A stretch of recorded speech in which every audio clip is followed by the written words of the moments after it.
how do we identify and then change habits that harm our lower back? Well, to be really, really basic, the first step is to first find out what the fuck's causing it, right? So what is causing the back pain? In order to do this, you want to educate yourself. Education is just the vital piece of this puzzle. You got to learn, what are the physical things that I'm doing that could be making it worse? How are you going to do that? Well, Pedro's going to tell you, but you can also watch back these live videos on YouTube, on Facebook. The Vita method, of course, has lots in there. Pedro's going to speak to that, but you can also educate yourself in other ways. You can speak to your GP, your chiropractor, whoever it is you see. Talk to them about your life if they know you and what it is that you could be doing that are making things worse. You know, we all know the most common things, but there might be something very specific that you're doing.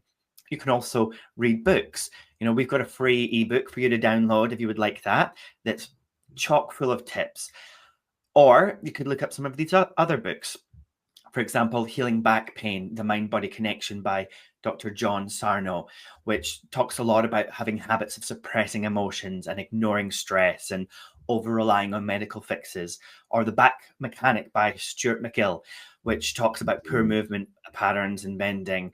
There's 8 Steps to Pain-Free Back by Esther. I don't know how to say her name. I think it's Gokul.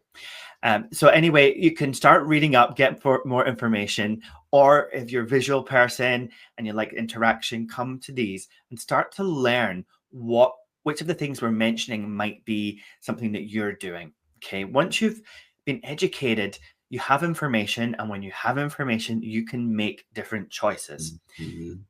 Step 2 of identifying is from the emotional side to look at what emotions could be making your back pain worse. You know, the premise of the Vita method is that stress and emotions affect your lower back pain.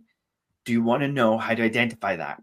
Well, you got to learn to stop and notice when your back pain is sore. So you're walking along or you're picking something up and, oh, I get sore. Now, usually and quite logically we go, oh, I was picking something up and that's why it's sore. But I want you anyway to just stop. Even if it seems logical, there's a physical reason, stop and ask yourself, what was I just thinking about? What was I just doing?